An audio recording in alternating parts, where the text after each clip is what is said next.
అందరికీ నమస్కారం। ఈరోజు మాజీ సీఎం జగన్మోహన్ రెడ్డి గారు ప్రతిపక్ష హోదా కోసం ఒక స్పీకర్ గారికి లెటర్ పంపించడం జరిగింది। అందులో భాగంగా ఆర్టికల్ 208 ప్రకారము 10% టోటల్ స్ట్రెంత్ లో ఉండాల్సిన అవసరం లేదని చెప్పారు। ఈరోజు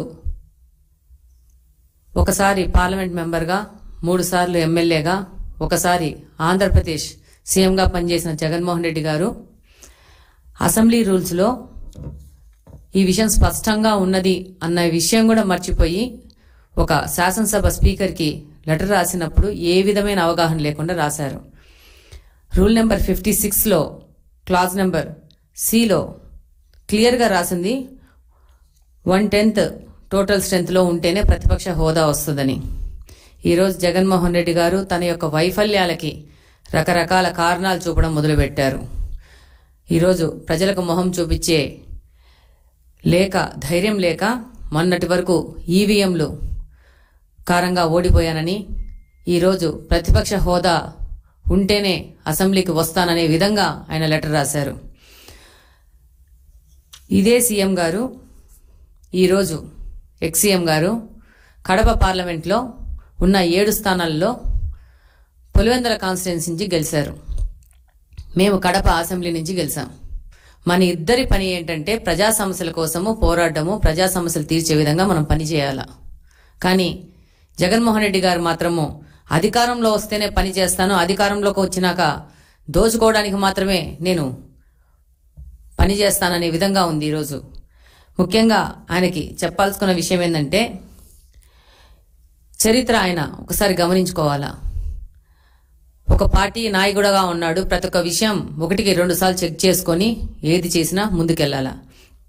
1994లో జనార్దన్ రెడ్డి గారి హయాంలో కాంగ్రెస్ లో మొత్తం 294 సీట్లకు గాను 26 సీట్లు ఇస్తే ఆయనకు ప్రతిపక్ష హోదా ఇవ్వలేదు। అలాగనే ప్రమాణ స్వీకారంలో ఆయనను ఆల్ఫాబెటికల్ ఆర్డర్లోనే పిలిచారు। కానీ తెలుగుదేశం పార్టీ యొక్క గొప్పతనం ఏంటంటే, ఈసారి జగన్మోహన్ రెడ్డి గారికి 11 సీట్లు వస్తే ఆయనని మంత్రులైన వెంటనే ఆల్ఫాబెటికల్ ఆర్డర్ లేకుండా ముందుకు తీసుకుపోవడం జరిగింది।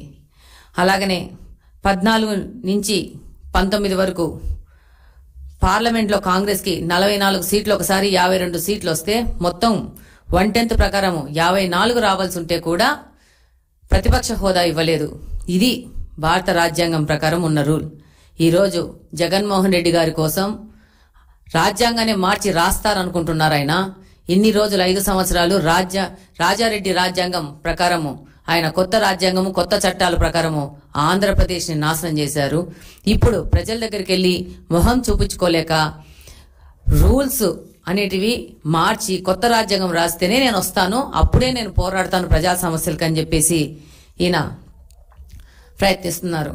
అసలు జగన్మోహన్ రెడ్డి గారు ఆ రోజు స్పీకర్ ఎన్నికలో సాంప్రదాయం ప్రకారం వచ్చి స్పీకర్ని ఆయన స్థానం దగ్గర తీసుకొచ్చి ఆయన్ను మర్యాదపూర్వకంగా వెళ్లాల్సిన సాంప్రదాయం అనేది, కానీ ఆయన ఆ రోజు కూడా గైర్హాజరయ్యారు। అలాగనే స్పీకర్కు ధన్యవాదాలు చెప్పడానికి ఆయన పార్టీ నుంచి ఒక్కరు కూడా అసెంబ్లీలోకి రావడం లేదు। ఇది ప్రజలందరూ గమనిస్తున్నారు। అంటే వీళ్ళకి అధికారము, రాజకీయాలు అనేది సంపాదించుకోవడానికి, దోచుకోవడానికి, దాచుకోవడానికి తప్పితే ప్రజా సేవ కోసం వచ్చిన పార్టీ కాదిదని ప్రజలు కూడా గమనిస్తున్నారు।